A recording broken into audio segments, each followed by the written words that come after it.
Did you know Isaac Newton created the colour wheel to help us understand how colour relationships work together and how to create colour harmony? Everybody uses a colour wheel, whether you're a painter, a digital artist, a fashion designer, an interior designer, or even a marketer. And they all use it to find colour harmony and balance instead of something being really, really dull or really, really chaotic. So let's start from the beginning. We all learn in school that red, yellow, and blue are primary colours. To create secondary colours, we'll mix the primary colours together, which will then give us orange, green, and purple. If you mix the primary colours along with the secondary colours, you'll get tertiary colours, which are the colours in between those two mixes. You may have heard people explain this as a red-orange or a yellow-green. Now, it's really important to note that the traditional colour wheel is not the only colour wheel that's out there anymore, because artists have developed and understood that there's more than one type of primary colour. Some artists may even use a CMY model, which is cyan, yellow and magenta, or they might use an RGB, red, green or blue, as their primary colours. When you mix those kind of combinations together, they make a massive different kind of colour palette, which is where artists really exceed in their colour creations. But we'll talk about that in another video. When we're trying to learn about colour harmony and colour theory, the traditional colour wheel is the best wheel to use because it's simple and allows you to understand the 4 qualities that are embedded in the colour wheel. Now, the first quality of the colour wheel is hue. Hue is whichever colour is around the colour wheel, whether it's blue, it's red, it's green, it's yellow, and it comes at its purest version. The second quality is chroma. Chroma is the intensity of a colour, also known as saturation. Saturation can vary between its brightest form or its purest version, all the way into almost a grey. And the third quality is value. Value is how light the colour is or how dark the colour is. We can change the shade of the colour by adding black, or the tint of the colour by adding white. And the fourth quality is, of course, temperature. Temperature is split in the colour wheel by the warm colours and the cool colours, and this will really make a difference in your painting if you're trying to create mood or atmosphere.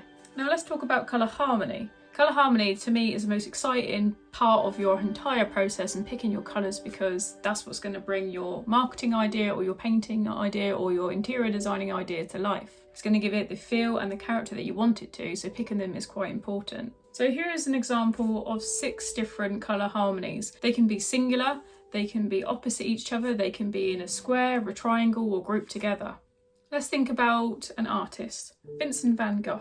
He uses blue and yellow, they're complementary opposites, and that makes his paintings stand out but also have colour harmony within them. As an artist, I also do this in my paintings. As you can see by this New York one I painted of Central Park, we've got red and green and we have yellow and blue.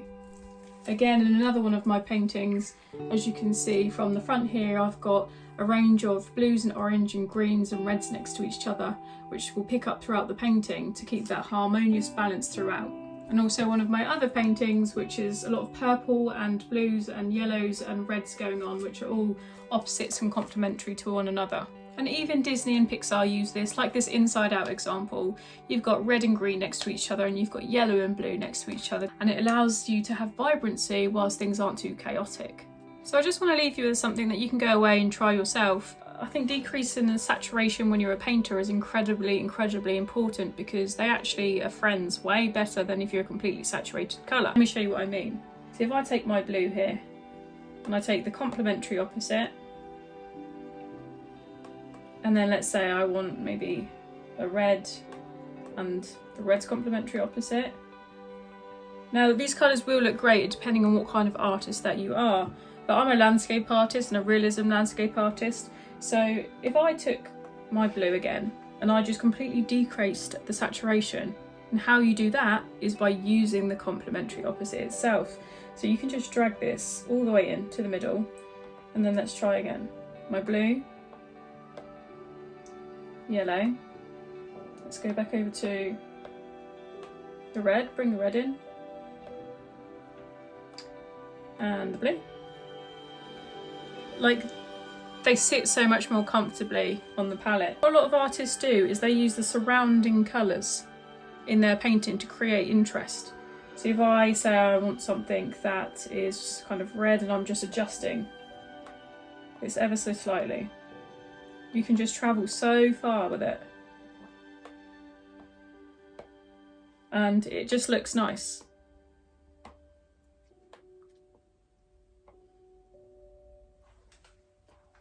And by building up layer by layer and introducing all of those colours will create so much interest in your painting.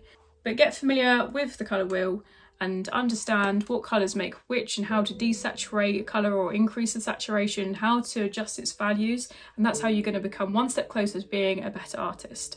So thank you for watching. I really hope this video was useful to you. If you like this video, hit the like and subscribe button, and don't forget to come back every week for a new video that teaches you how to become a better artist.